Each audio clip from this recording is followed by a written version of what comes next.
Spoštovani obiskovalke in obiskovalci, lepo pozdravljeni v Sodnem stolpu. Z današnjim pogovorom, prvim od 8 v sklopu knjižničnega cikla, ne začenjamo le novega študijskega leta, temveč se prav tako pridružujemo dnevom Evropske kulturne dediščine, ki letos potekajo od 24. septembra do 8. oktobra. Gre za skupno akcijo številnih evropskih držav pod okriljem Sveta Evrope in Evropske komisije, ki ima začetek v letu 1991.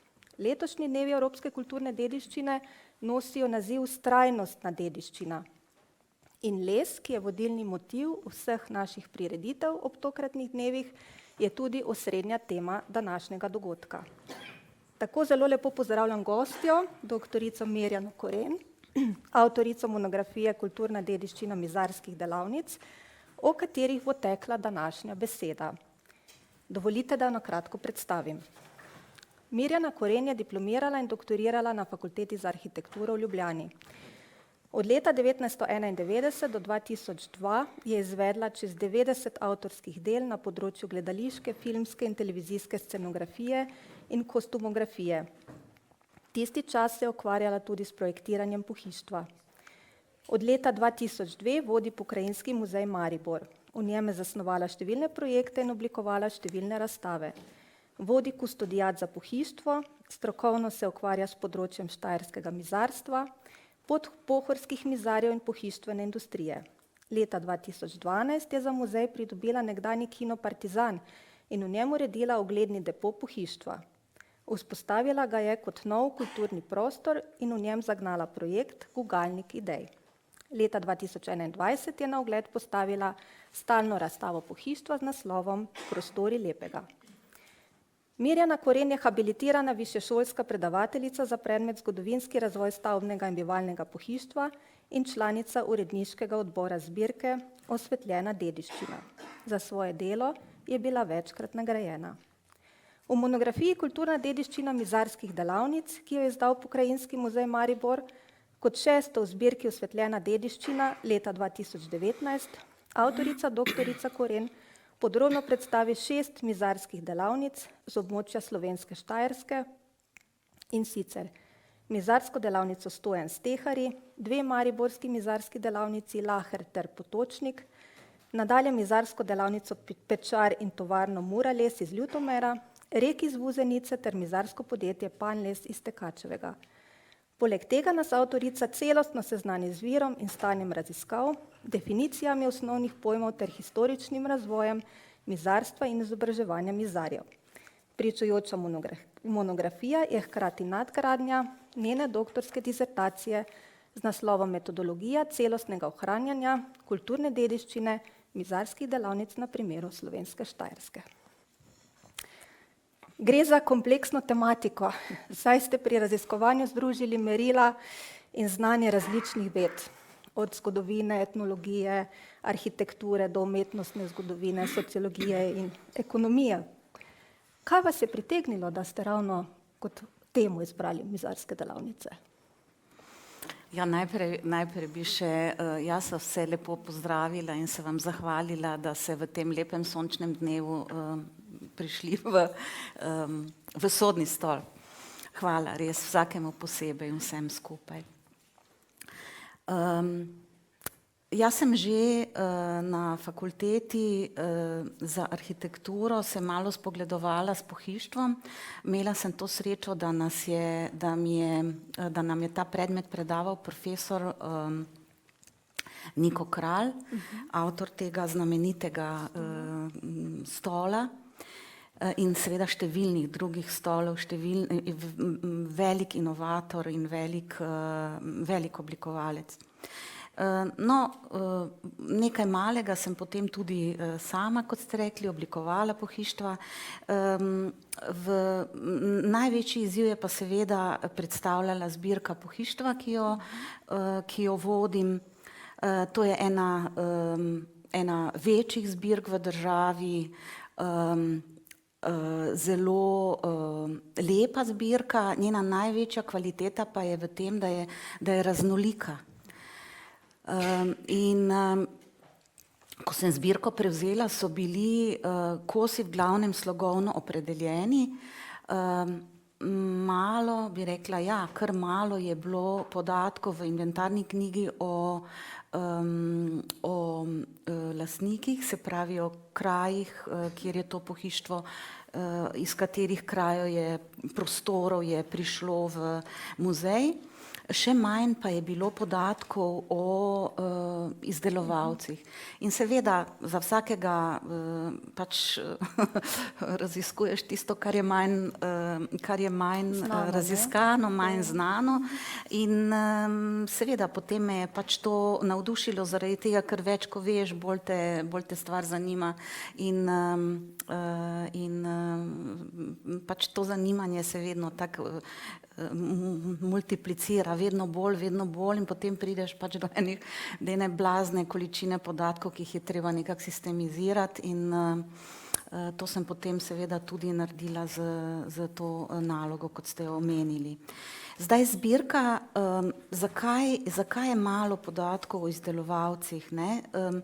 Zaradi tega, ker je te večje, bogatejše delavnice in ti bogatejši mizarji, ne, po svetu so vedno lepili oziroma pritrjevali na pohištvo mesing značke.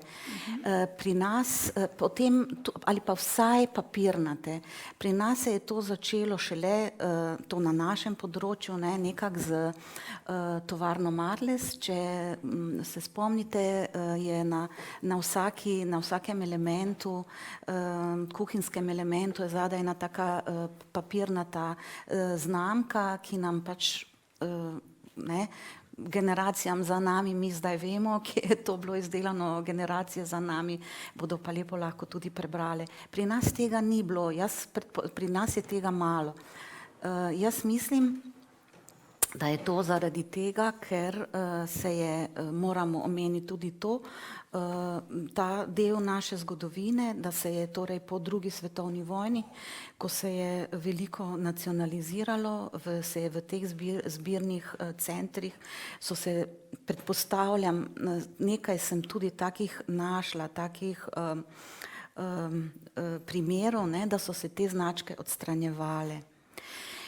Druga stvar pa, da je pohištvo v bistvu latinska beseda, ne, je torej, mi rečemo pohištvo, kar pomeni, da se po hiši lahko predstavlja mobilna reč je to, ne, ni to nekaj nepremičnega, ne vem, kakor vrata ali pa okna ali pa ne vem, balkoni, ne, balkonske ograje, ampak je pač to se po hiši premika. No, in to mobilno lastnost pohištva so ohranili številni narodi tudi pri poimenovanju, recimo to so Nemci imajo möbel, pa Francozi imajo möble, pa Poljaki, Rusi, Portugalci, ne, veliko narodov je to mobilno lastnost pohištva ohranilo v poimenovanju. No, pri nas se je veliko in ta mobilnost pohištva, ne, se je izkazovala tudi tako, da se je veliko pohištva, mi smo na tem, se pravi na tem prepišnem območju bili od nekdaj, ne, in da se je tukaj veliko pohištva odneslo v kraje, kamor so se izseljevali ljudje ali so se poročali ali pa so dedovali, ne. In seveda to pohištvo je tudi k nam prihajalo, pohištvo, ampak to ni bilo zavedeno. Ne. No, in zato je pač, mislim, da so to glavni razlogi, da nimamo več podatkov o izdelovalcih, ja. Ste pa pridobili za vašo zbirko pohištva tudi nekaj od mizarstva Stojan, kajneda, iz Tehari ste... Ja, pridobili smo nekaj kosov pohištva. To je delavnica, ki je bila 40 let pod ključem. Ko smo vstopili vanjo, je bilo tako, kot da bi šli v nek časovni stroj. In pohištva je bilo nekaj, glavno bogastvo te delavnice pa je bilo kar nekaj še z 500, mislim, da 570 in nekaj kosov orodja, ja. Pretežno so bili to obliči, Zakaj? Zaradi tega, ker tako kot se je mizarstvo razvijalo, so se razvijali tudi stroji in z enim takim strojem lahko, mislim, včasih so za vsak profil, ne, ki so ga izdelali, potrebovali svoj oblič, danes pa to en stroj napravi, samo malo ga prilagodite in so mizarji pač težko jim je bilo to zavreči in so pač dali to na stran in je prišlo v zbirko in nam je to zelo povedna najdba. Zagotovo, zagotovo. Monografija ima zelo pomenljiv naslov, kulturna dediščina mizarskih delavnic. Kaj je njeno sporočilo?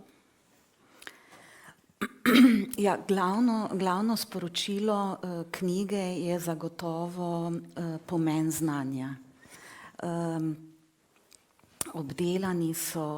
Obdelanih je 6 mizarskih delavnic in obdelani in prikazane so tudi oziroma dokumentirane so tudi sledi, ki jih te delavnice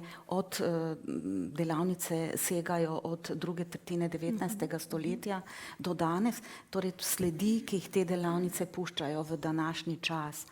In to je nekaj, kar jaz menim, da je najpomembnejše, se pravi znanje, ohranjanje tega znanja. Namreč kako pa to napraviti, je pa malo bolj zahtevno. Jaz v knjigi ponujam en način, kako o vsej obrtni dediščini, ne samo seveda na primeru mizarstva, ampak kako o vsej obrtni dediščini razmišljati kot o nekem družbenem kapitalu. Pri tem se vedno spominjam svojega profesorja Petra Fistra, ki je govoril za tisti čas bogokletne misli, da dediščina, ki ne omogoča razvoja, je stara šara. Ne, in jaz vidim tudi v tej dediščini, torej v stvareh, ki nam več fizično ne služijo, vidim toliko možnosti, da se lahko nekako v tem res tem svetu te hiperkomunikacije in globalizacije, da pa seveda tudi razpada teh tradicionalnih vrednot, da lahko v tem s pomočjo te dediščine najdemo neko sidrišče, ne, za našo identiteto. In to mislim, da je pomembno, ne. In obrt nam ponuja to možnost, zaradi tega, ker je v obrti vse pomembno, vsaka faza je pomembna, vsak element, ne, ki pripelje do končnega izdelka, je pomemben in če hočemo to zavarovati, moramo zavarovati, kot ste na začetku rekli, z nekim multidisciplinarnim pristopom. Tako. Kot ugotavljate tudi sami, ste v dediščinskih ustanovah, iz ene tudi vi prihajate, vešči ohranjati, proučevati in dokumentirati vse, kar je povezano s snovno dediščino. Nekoliko pa se zatakne vendarle pri nesnovni in tako imenovanem utelešenem znanju. Kako se torej z nesnovno dediščino soočate v muzejih? Jo je sploh možno na nek način ohranjati? Ja, treba jo je. Treba jo je. Ustanove, kot so naše, lahko zaščitimo, ne, in Zavod za spomeniško varstvo, mi lahko zaščitimo nepremično dediščino, se pravi stavbe, na primeru teh mizarskih delavnic so to stavbe, kjer so mizarji živeli, ker je to tudi pomembno, ne, kako so si oni svoj bivalni prostor uredili. Potem je pomembne so delavnice, v katerih, ne, se ti vsi procesi odvijali. Lahko zaščitimo celo paleto, materiale, polizdelke, izdelke, delavniške arhive, lahko zaščitimo propagandne materiale, denimo, ne. To se da zaščititi, iz tega se da seveda veliko naučiti. Ampak, kot ste rekli, zatakne se pa pri tej nesnovni dediščini in predvsem, ne, to je pri znanju. In od vsega znanja, ne, je najbolj občutljivo znanje, ki je posledica tega ročnega dela, in to je to neartikulirano znanje. To je znanje, ki se ga ne da naučiti v šoli, ki ga dobi en vajenec, ga dobi tako, da opazuje mojstra, da ga posnema in čim večkrat ga ponovi, to neko fazo delovno, čim večkrat jo ponovi, bolj se to znanje utrjuje. In to je bilo raziskovano na primeru tekstilnih delavk, ali pa tudi doma imamo, ko vprašamo mamo mojo, ko vprašam, koliko posoliti, ona pravi glih prav, toliko. Tak. To je znanje, ki se ga mi ne zavedamo in je zelo, zelo pomembno, ker se ga nismo razvili mehanizmov za njegovo merjenje. Ne. Utelešeno znanje, mi imamo ogromno utelešenega znanja in ga težko tudi, ker se z njim ne ukvarjamo, se družba z njim ne ukvarja, zato ga tudi izgubljamo. Ampak, rekli ste v muzeju. V muzejih delamo muzejske razstave, delamo muzejske delavnice in druge prireditve zato, da bi popularizirali nesnovno dediščino, da bi dvignili vrednost, da bi ozavestili ljudi o njenem pomenu. To delamo seveda na prijazen način, zato ker od razsvetljenstva naprej moramo biti vsi, ki javno učimo, prijazni.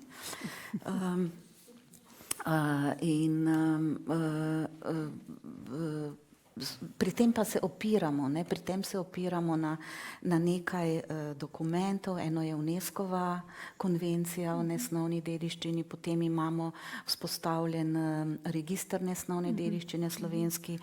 Ta čas je, mislim, da nekaj 104, 107, ne vem natančno, enot vpisanih. Veliko je obrtnikov med njimi. No, potem pa je še ta glavna, UNESCO-va reprezentativni seznam nesnovne kulturne dediščine človeštva.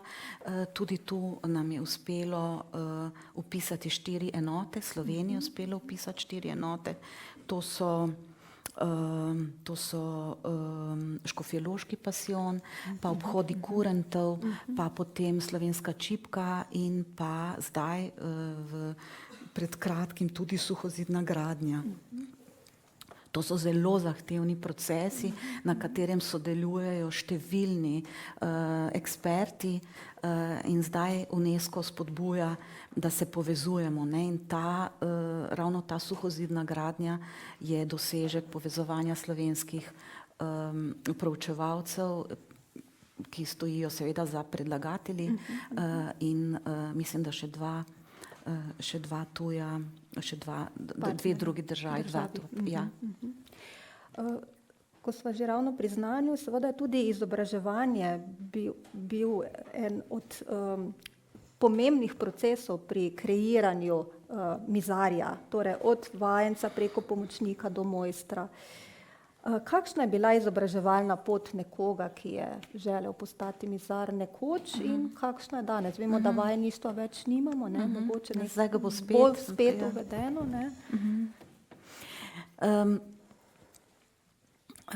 Ravno ta,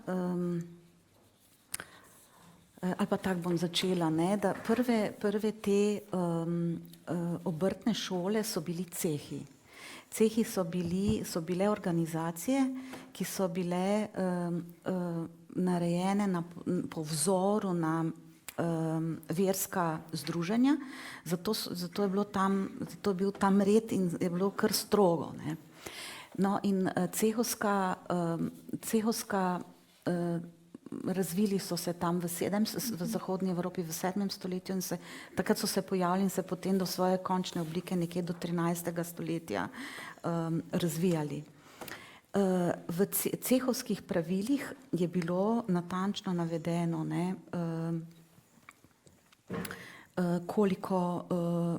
koliko vajencev je lahko imel en mojster, koliko pomočnikov je lahko imel en mojster. Navedeno je bilo natančno, koliko časa je trajal uk. Uk je trajal od 3 do 6 let, ne, za vajenca, torej za vajenca. Ja. Potem je bilo precizirano oziroma določeno, kako dolgo je trajalo vandranje, tako imenovano izobraževalno popotovanje pomočnika po centrih, po večjih centrih, rečemo Evrope. Potem je bil predpisan tudi izdelek, ki ga mora pomočnik napraviti, da je pridobil mojstrski naziv. In zdaj recimo torej ceh mariborskih mizarjev iz leta 1753 je točno določil, kakšno omara, rezljana, kako velika, jo mora mojster pomočnik narediti, da je to, se pravi, zelo natančno so bile. Da ustreza potem, ne? Da ustreza, ja. Če je to znal, potem je lahko pridobil mojstrski naziv. Zdaj, da recimo, da lažje razumemo ta proces učenja, ne. Recimo v ceh so vstopali fantiči stari 6, 7, 8 let, tudi 5-letni dečki, ki so potem v teh delavnicah, kot rečeno, ostali tudi po 6 let. In zdaj, kaj so ti dečki počeli? Najprej so samo čistili, ne, delavnico, pa so kurili peči, pa so potem odnašali pepel, pa so potem recimo jih je mojster počasi, no kaj so zdaj v delavnici spoznali, ne? Hierarhijo, ne? Ta hierarhičen sistem, ki je zelo pomemben, da ga poznate in da ga spoštujete, če hočete funkcionirati v družbi. Potem je enega lepega dne mojster poslal tega fantka na tržnico, ne? Kjer je kupil hrano, pijačo, ne? In je moral za manj denarja kupiti boljšo hrano. Kaj se je tam naučil? Tam se je naučil nekega realnega življenja, ne? In ves čas se je gibal po tej delavnici, gledal je, kaj delajo, kako delajo, pa mu je mojster rekel, naj prinese kos tistega, ne vem, javorja, pa ga je moral prinesti. Pa je rekel, naj prinese skico, ne, enemu vajencu, pa je vajenec pa je potem pogledal, ne vajencu, enemu pomočniku, pa je potem tisto že, se že nekako, ne, se pravi, se učil, kaj pomeni en načrt, ne, to so bile tisti čas bolj skice in kako potem to izgleda v realne, ko je stvar izvedena. Potem je ta dečko, ne, pri enih, ne, ko je stopil iz delavnice 8 pa 6, koliko je 14, ne, pri 14 letih je v bistvu vedel vse, s tem, da je gledal, da je posnemal, ne, in da se je v tej družbi, da se je v bistvu tudi učil, kako postati član, ne samo kako postati mojster mizarski, tudi kako postati član neke širše družbe. Potem je šel na potovanje, na to vandranje obvezno, ne, po teh večjih centrih v Evropi in tam je videl, kakšni so slogovne usmeritve, kaj je moderno tisti čas, ne. Potem je moral seveda ta izdelek izdelati, ne. To, veste, to ni, jaz nisem romantična pri tem, ti fantje so trpeli, so bili izkoriščani, so morali obilno plačevati v blagajno mojstru, ne, tudi recimo na koncu so morali pogostitev plačati za cel ceh in znano je iz arhivskih virov, da kak pomočnik ni leta mogel dobiti mojstrskega naziva, ker ni zbral dovolj denarja, da bi to pogostitev naredil. Potem je moral plačati material za mojstrski izdelek, ne. Tako da na tak način torej se je izobraževalo in Na isti način so se izobraževali tudi slikarji, recimo v italijanskih botegah, renesančnih delavnicah. Na isti način so se izobraževali in potem si lahko razložimo, če razumemo ta pedagoški proces, kako je prišlo do teh genijev, o katerih danes govorimo, pa so to Bramante, pa so to, ne vem, Donatello, pa so to tudi Michelangelo in Da Vinci. Na tak način, ne, skozi to dolgo učno dobo. Potem, kasneje pa seveda nastajajo tudi šole. Ne? Tudi ena taka zanimiva, kdaj je prišlo do tega pa formalnega, ne, izobraževanja obrtnikov. To so v 17. stoletju so to uvedli Francozi formalno izobraževanje za obrtnike. In kdaj pa je začela Evropa to posnemati? Po veliki svetovni razstavi v 1851, se pravi v Londonu, kjer so Francozi pobrali vsa prva mesta, vse nagrade, mislim, veliko prvih nagrad, in potem je žirija, ne, pripisala to seveda temu obrtnemu šolstvu. In potem so se pa začele šole delati najprej po zahodni Evropi, pa po srednji Evropi. Avstro-Ogrska je tu malo nazadovala, ampak 1867 je bila ustanovljena umetno obrtna šola v Grazu, kjer so vsi štajerski mizarji so se drugače izobraževali kot drugi, recimo ti primorski ali pa centralno-slovenski. Ne. Tam je bilo drugi način izobraževanja. Mi smo spadali pod to štajersko, veliko štajersko, in naši dečki so se lahko izobraževali v Grazu za vajenca. In potem na Dunaju tudi so opravljali tečaj za mojstra. In zanimivo je to, da so se lahko izobraževali tudi dečki manj premožnih staršev. Vsako leto je izšel razpis, ki ga je trgovinsko ministrstvo razpisalo, in ga je objavilo tudi v Kmečkih in rokodelskih novicah. Oprostilo je plačilo šolnine manj, se pravi socialno šibkejšim dečkom, in tudi dobili so štipendije za to, da so lahko živeli v Grazu. Istega leta kot v Grazu je bila tudi ena obrtna šola v Mariboru ustanovljena, ampak ni bila stabilna. Pa malo je bila, pa malo ni bila, pa je potem tudi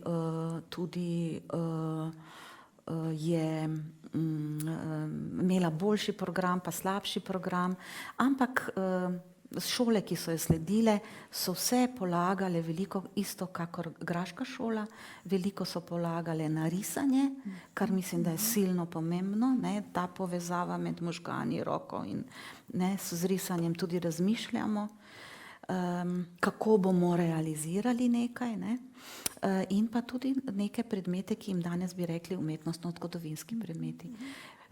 Pri nas je bilo, to je bilo tako do leta 1958, ko je bila osnovna šola, torej obvezna osnovna šola, 8-letka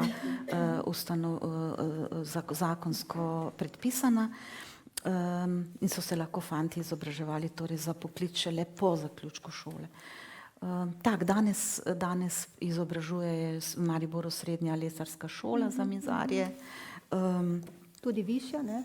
Tudi višja šola, ja, samo to so bolj oblikovalci potem, ne. Ampak imajo znatno manj, zelo malo imajo risanja, kakor imajo tudi arhitekti malo risanja, saj vsi risajo z računalniki, kar zopet mislim, da je velika škoda, ne, zaradi tega, ker se tu neki prekinejo, neki procesi miselni, in bojo počasi zakrneli, mislim, da, ne. In tudi zelo malo te umetnostne zgodovine, temu, kar pravimo umetnostne zgodovine. Sprej teh predmetov, kot sami ugotavljate, ne, je vedno manj. Ne. Ja. Z razvojem pohištvene industrije se je vloga mizarskih mojstrov oziroma obrtnikov kot oblikovalcev in izvajalcev, ne, hkrati manjšala. V ospredje v določenih primerih stopi oblikovalec, omenili ste že enega, Nika Kralja, medtem ko se je izvajalec oziroma mojster praktično zliv nekako s samim imenom podjetja tovarne. Kako pa je bilo v preteklosti? Kakšen ugled je užival Mizar? Kakšen je njegov ali bil družbeni kapital? V prvi polovici 19. stoletja so začeli cehe ukinjati. Zakaj? Zaradi tega, ker so preprečevali konkurenco.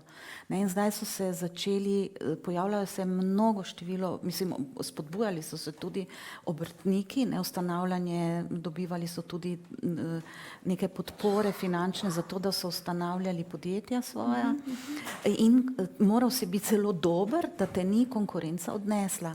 In zato je tudi pohištvo tega začetka prve polovice 19. stoletja zelo kvalitetno. Pečat mu daje Mizar, to je izjemno kvalitetno mizarsko delo, ob tem pa, da je v bistvu, da ga krasita neka enostavna lepota, to je to bidermajsko pohištvo, ki ima še danes zelo veliko ceno na tržišču. Zakaj? Zato, ker je kvalitetno, ker ga lahko uporabljamo še danes. No, potem pa so se, ko se je industrija začela razvijati, v bistvu je to začetek, industrija je povzročila začetek dizajna.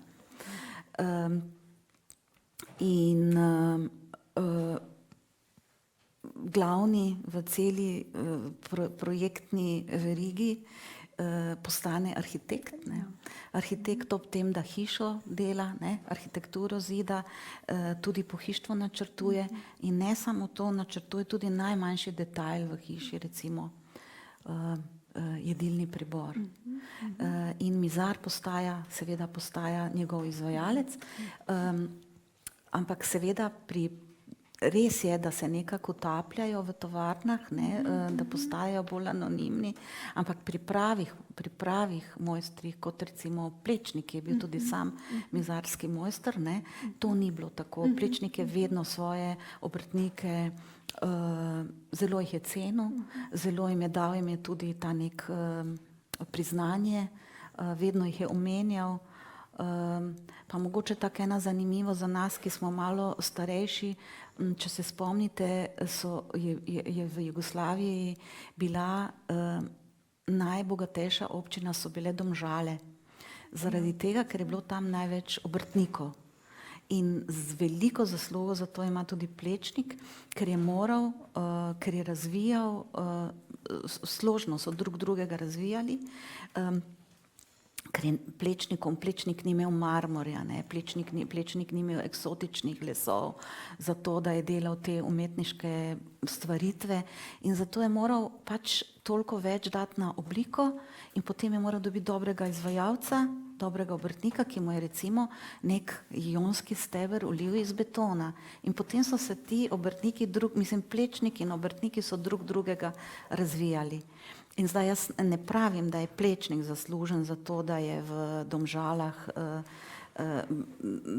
da so bile Domžale najbogatejša občina v Jugoslaviji, ampak zagotovo pa je bil zaslužen za to, da se je tam veliko tradicionalnih obrtnikov ohranilo tudi verjetno, ne? Tako, ja.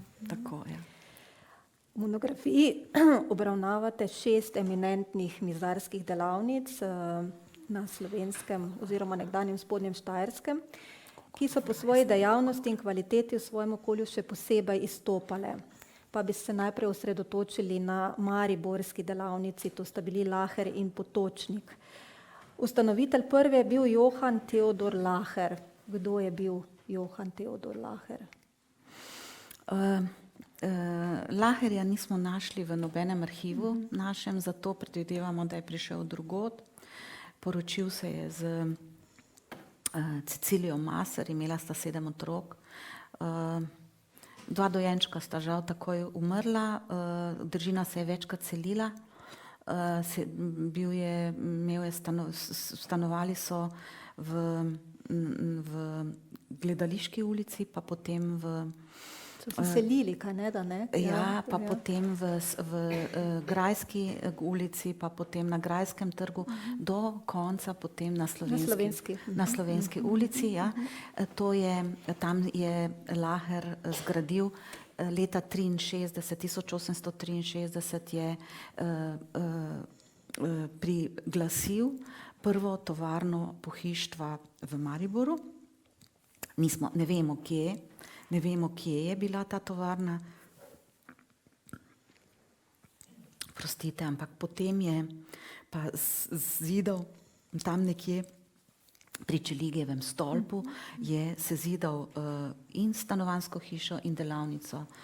Ta delavnica je potem, bile so velike težave s to delavnico ob tem, da je pogorela, pa da je bila potem kmalu premala, pa da je potem ni dobil denarja, da bi to delavnico, mislim, ni dobil dovoljenja, da bi to delavnico ponovno pozidal, pa se je skratka njegovo tovarno zabeležen je torej kot fabrikant, fabrika. Fabrika pomeni, da je njegove stroje gnala pogonska, nek velik parni pogonski stroj. In seveda je bilo to nevarno, in zato je pač prišlo do tega. Tako. In Laher je vsega 8 let mu je šlo odlično, prodajal je odlične izdelke, odlično je prodajal, odlično je v Marburger Zeitung, ki je oglaševal svoje izdelke, tam tudi potem vidimo, kaj je izdeloval iz njegovih teh, kako se reče to? Oglasov? Ne, iz zapuščinskih spisov razberemo in teh ocen škode razbiramo, kakšne stroje je imel v delavnici, tudi to, za koliko ljudi je tam delalo jih je 20. In to je bilo veliko. To je bilo veliko. 20 mizarjev je delalo in potem še enkrat toliko tehničnega kadra. Kateri pa so še bili drugi profili? To so bili lakirci, pa potem so bili to tapetniki, pa so bili to kovinarji, tako da različni profili. Vsega 8 let mu je šlo dobro, ampak mislim, je dobro prodajal, bi rekla, brez večjih pretresov, ampak vseeno se je ves čas imel finančne težave in potem je pri 44 letih umrl. Ja, od kapi. Zdaj to bi natolcevali, zakaj ga je kap zadela, ampak skratka, pol je še žena nekaj malega delala, potem je tudi ona prenehala z to proizvodnjo. Potem je bil na tej lokaciji nek Volčič, Mizar Volčič, potem pa mislim, da tam 33. leta, potem smo zmes zgubili podatke, poleg 33. leta mislim, da so pa zakonca Lubša, ja, sta potem v stanovanjski, namembnost tam menjala. Zdaj pri Laherju je v bistvu že šlo za serijsko proizvodnjo, kaj ne? V bistvu je izdeloval tudi unikatno pohištvo, ampak dejansko serijsko proizvodnjo. Malo serijsko. Malo serijsko. In v bistvu je ta Tonetova tehnika upogibanja pripomogla k temu. Mogoče še nekaj o Tonetu samem? Ja, Mihael Tonet je bil Nemec, imel je veliko sinov, vsi ti so delali v tej tovarni, bil je inovator, začel je kriviti pohištvo, najprej je to delal iz lepljenih furnirjev, pa iz kvadratnih, kvadratno prereze je krivil pod paro te lepljene lesove, no potem je pa izumil tehniko krivljenja bukovine, v glavnem z bukovino je delal, bukovine, ki se je dala lepo upogibati pod paro v takih modelih kovinskih. On je bil, v bistvu ga ni, a pa bom rekla, tudi jaz se strinjam, da ni lepšega Stola, ne, in kaj bolj ne, da, ja. praktičnega stola, kot je bil Tonetov stol. Vse kavarne so ga imele, vse te neki javni prostori so imeli. Tudi stol z pleteno mrežo, pletenim sedalom, potem pa zadaj pa ima ukrivljeno naslon in pa ukrivljeno sedalo, ki je z mrežo prepleteno in naprej ukrivljene noge. To je lahek, je samo 6 delov ima, ne? In na osnovi tega stola je potem Tonet razvil celo paleto, ne? Tudi mize, obešalnike, otroške vozičke.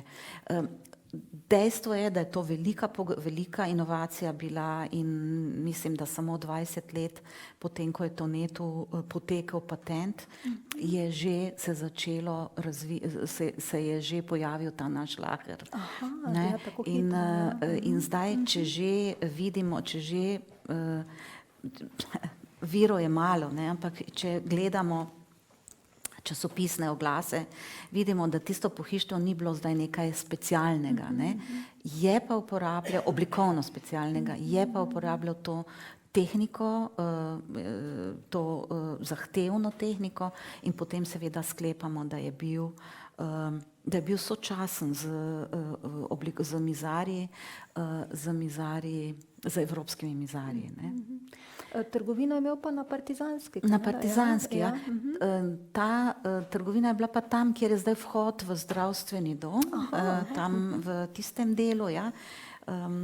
To je imel v najemu od doktor Šmidererja trgovino. Ja. Je še kje drugje prodajal, ker v knjigi imate eno fotografijo iz vaše zbirke? Ja, samo to ni, to je samo kot Aha. ilustracija enega möbel trgovca. Ja, kot primer, ne? Ja. No, drugi znani mariborski mizarski mojster pa je bil Ferdinand Potočnik, za tega pa vemo, odkot je prišel, in sicer bil je rojen v Lovrencu na Pohorju. Kdaj pa je prišel v Maribor in kje je odprl delavnico? Potočnik je tudi ena taka žalostna persona, ogromno je naredil, mislim, imel je na vrhuncu svojih proizvodnje, je delal, zdaj da vas ne bom zavajala, ampak v vagonih se je merilo to njegova produkcija, ne, to je bilo ogromno. Vem, da je zdaj 20 vagonov, mislim, da je pa zdaj pa ne upam reči, Skratka veliko, ne? Ogromno, ne. Ja. Bil je eden v državi največjih proizvajalcev stavbnega pohištva, še vedno je danes Huterjev blok v njegovih, torej stavbno pohištvo, ne, ta vrata, to vse še vedno funkcionira. Napravo je ogromno izložbenih vitrin po Mariboru. Nikoli ne bom razumela, zakaj recimo pri nas se je to vse ven zmetalo, ne, v Angliji pa gledate, pač vse je še vedno 100 let staro, še vedno funkcionira, 20 ali 30 nanosov oljne barve ima gori, ne, in za Angleže je to dobro, za nas pa, ko pride novi lastnik, mislim, vse vam vrže. Naredil je tudi pohištvo za sodno palačo, ne, naredil je stole, mize, stole za sodnike, za porotnike, to je bila ena taka lušna reč. Jaz sem imela v zbirki ene stole, ki jih nisem vedela, odkot so in kam sodijo. In potem je prišel enkrat na eno predavanje ravno o Potočniku, je prišel arhivar sodišča, pa je rekel, pa veste, da jaz sem pa to videl, nadela ene take načrte. No in potem sem letela tja in seveda so vas pustili na podstrešje? Ja, ne, on je to prinesel potem svojo pisarno, ja. Tako da smo potem to lahko povezali lepo, to so take neki srečni dogodki. Potočnik je bil z Lovrenca, kot ste rekli, sin nezakonske mame, mislim, nezakonski sin mame, priden, gledajte, tudi on se je šolal v Avstriji, ne, tak en srotek, ne, ga je tudi si lahko šolo pridobil, torej Ravno teh štipendij. Ravno preko teh štipendij, mojster postal. Potem se je, jaz mislim, da je bila njegova največja nesreča njegova žena, ki je bila pri Šerbaumu kuharica, nemškutarka, ne, tako v virih zasledimo, da je bila nemškutarka in zato je Potočnik kljub s temu, da je bil, mislim, in Nemci so ga zaprli, ne, in potem 44. leta je umrl. Bil je izjemno socialno občutljiv, z ženo nista imela otroka, na Pobrežju sta imela vilic, malo hišo, bi rekla, ni mala vilica, mogoče malo večjo družinsko hišo. In že v začetku svojega, 1900, ko je začenjal z svojo delavnico sprva, svojim mizarstvom, je tedensko zastavljal svojo obleko, da je lahko plačeval svoje delavce. In na koncu je tudi zastavljal benice in vse, ves čas so ga težave pestile, kljub temu, da je bil največji proizvajalec tega stavbnega pohištva. Izvažal je v Italijo, na Hrvaško, v Črnogoro, v Grad seveda, ne. To je bila blazna produkcija, zaposloval je tam 50 ljudi, 50 mizarjev, pa še potem enkrat toliko drugih delavcev. Razvil je to svojo delavnico, kje je bil, njegova delavnica je bila na Mladinski ulici, mislim, da je Mladinska ulica tam, ker so ti 4 stolpiči aluminija s temi temi balkoni. Njegovo delavnico so potem leta 60, pravzaprav že po vojni so nacionalizirali to, on je že prej umrl, to so nacionalizirali in potem delavnico vključili v Marles. Marles je bil z dekretom političnim ustanovljen in je v bistvu združil vse te podpohorske mizarje. Hvala Bogu, da je to naredil, zaradi tega, ker je pač se znanje ohranilo. Ampak potem recimo Potočnika so, to delavnico so potem prodali Kogradu za te stolpiče in z tega denarja pa naredili v Marlesu, financirali izgradnjo skladišča. Zdaj tukaj pri Potočniku, ki je koliko, 30 let kasneje, ne, od Laherja, tu nekje, že lahko v bistvu je razvoj že toliko šel naprej, da je že elektrifikacija prišla, ne, v delavnico. To je verjetno tudi zelo, zelo spodbudilo nek napredek, verjetno za razliko od Laherja. Od začetka je to bila tudi, te stroje je gnalo, so gnali najprej ti parni stroji, zato tudi fotografija, ki jo hranimo v muzeju, je ta Potočnikova delavnica z enim visokim dimnikom, ne, kjer se je ta para nekako hladila, preden da je prišla ven. Potem pa seveda, pol se je pa elektrificiral delavnico, pa Je razvoj torej šel naprej. Omenjali ste, da je imel velik socialni čut, mislim, da sem prebrala, da so imeli delavci pri njem najvišje plače, če se prav spomnim. Kljub temu, da je moral... Kljub temu, da je bil v težavah, ves čas so imeli delavce največje plače v Mariboru, v mizarskem na mizarskem področju. In celo to, da se je neka stranka, Socialistična zveza mizarskih delavcev se je tam dobivala z njegovo vednostjo.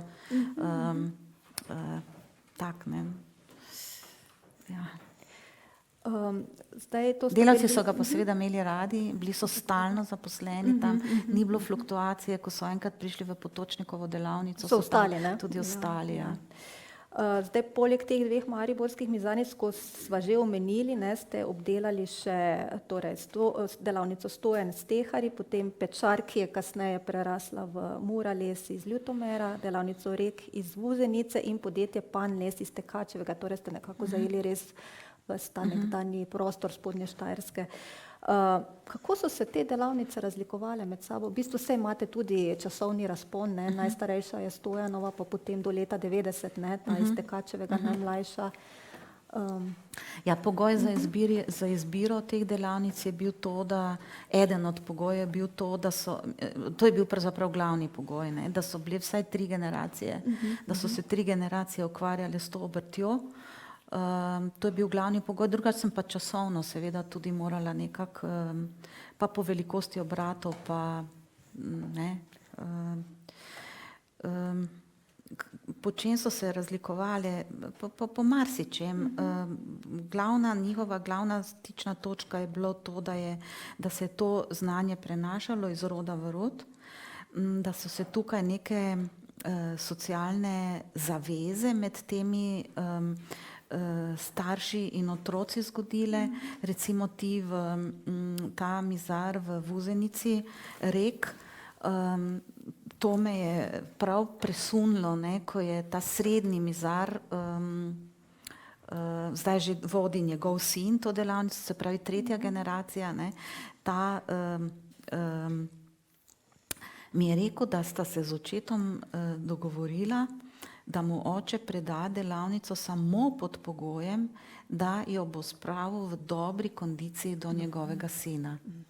Ne? To je dobra popotnica. To je dobra popotnica, ja. Potem je bil tako dolgo je bil ta ded v delavnici, da je tudi vnuka naučil recimo teh klasičnih metod politiranja, ker tu moraš z roko, mislim, tu moraš težko je se to je utelešeno znanje. Tako, težko se je to iz knjig učiti, ne mora nekdo pokazati, kako se to dela. Tak, isto je bilo v Tekačevem, seveda se ti še živeči se srečujejo s težavami, vsem manjka denarja, vsem manjka posluha. Tako kot je bilo manjkalo posluha za Marles, ne, preden so ga mislim, ko so ga začeli ukinjati, ne, to je bilo ogromno znanja. In z enim vse zdaj ne vem, kaj je danes z Marlesom, ampak govorila se z enim Nemcem, ki je bil eden od direktorjev, eden od podjetij, ki so delale drugače so se imenovali, samo so bile naslednice Marlesa. Ja, on je rekel, ne, ta Nemec je rekel, veste kaj, jaz to ne razumem. Je rekel, surovina je tukaj, ne, znanje je tukaj, stroji so tukaj, desni strani v slovenščini. Ne. Potem je delal, so se politično tudi udejstvovali, ne, vedno so bili v teh, nekako bi rekli, nacionalno zavednih strankah. Ja, to mislim, da jim je skupnega. Je pa seveda danes in verjetno tudi zelo težko se je cena, ne, tista, ki narekuje proizvodnja, ne več toliko kvaliteta. Ne. Ja, žal je tako, žal je tudi, ampak veste, to ni to, da če se bo to znanje, ne, izgubilo, to ni krivda nas, potrošnikov, ne, to je krivda politike, ki ne osvešča, ki ne pomaga, prvič ne osvešča nas vse skupaj, drugič pa ne pomaga tistim, ki se z neko ročno proizvodnjo ukvarjajo. Ja, to se po svetu, veste, to se po svetu podpira. Ja, drži, ja. Tako se v bistvu sva prišli do konca. No, naj na tem mestu izrazim eno od vaših misli, ki ste jo razvili na začetku knjige in mi je bila zelo všeč, in sicer, da pri dediščini ne gre zgolj za preteklost, da pravzaprav nastaja v sedanjosti, le da jo kot takšno prepoznamo šele takrat, ko ozavestimo njeno vrednost. Bi morda želeli še dodati kaj za zaključek? Veste kaj, zaradi tega, ker je tema, ja, s tem se strinjam, ne, saj to ni moja misel, to so bolj pametni od mene domislili. Res je, dediščina pač takrat, ko njeno vrednost, ne, ko ji damo vrednost, takrat postane dediščina predmet ali neka nesnovna dediščina. Ker pa je tema les, ne, pa bi mogoče to rekla, da je les material, tudi vsi naravni materiali, samo les je pri vsem tem še topel, pa ima tak nek von, ki je verjetno nekaj z nekim našim praspominom ima zveze. Ampak les nas res v bistvu z njim 3 dimenzije časovne doživljamo, ne. Les je zrastel v preteklosti, veste, 20 let za eno drevo ni nič, ne. Ja. Se pravi, tam, ko imamo eno deblo, ne vem, tako, to pomeni 40, 50, še več let, ne. Se pravi, da je iz preteklosti in da danes ga obdelujemo, ne, in za prihodnost. Ja. In seveda vedno je pri tem procesu, ne, nas vedno opozarja, ne, na to, kako pametno ravnati in da si ne bomo svoje prihodnosti pač uničili z nespametnim ravnanjem. Drži. Hvala lepa, doktorica Mirjana Koren, za izjemno zanimiv pogovor.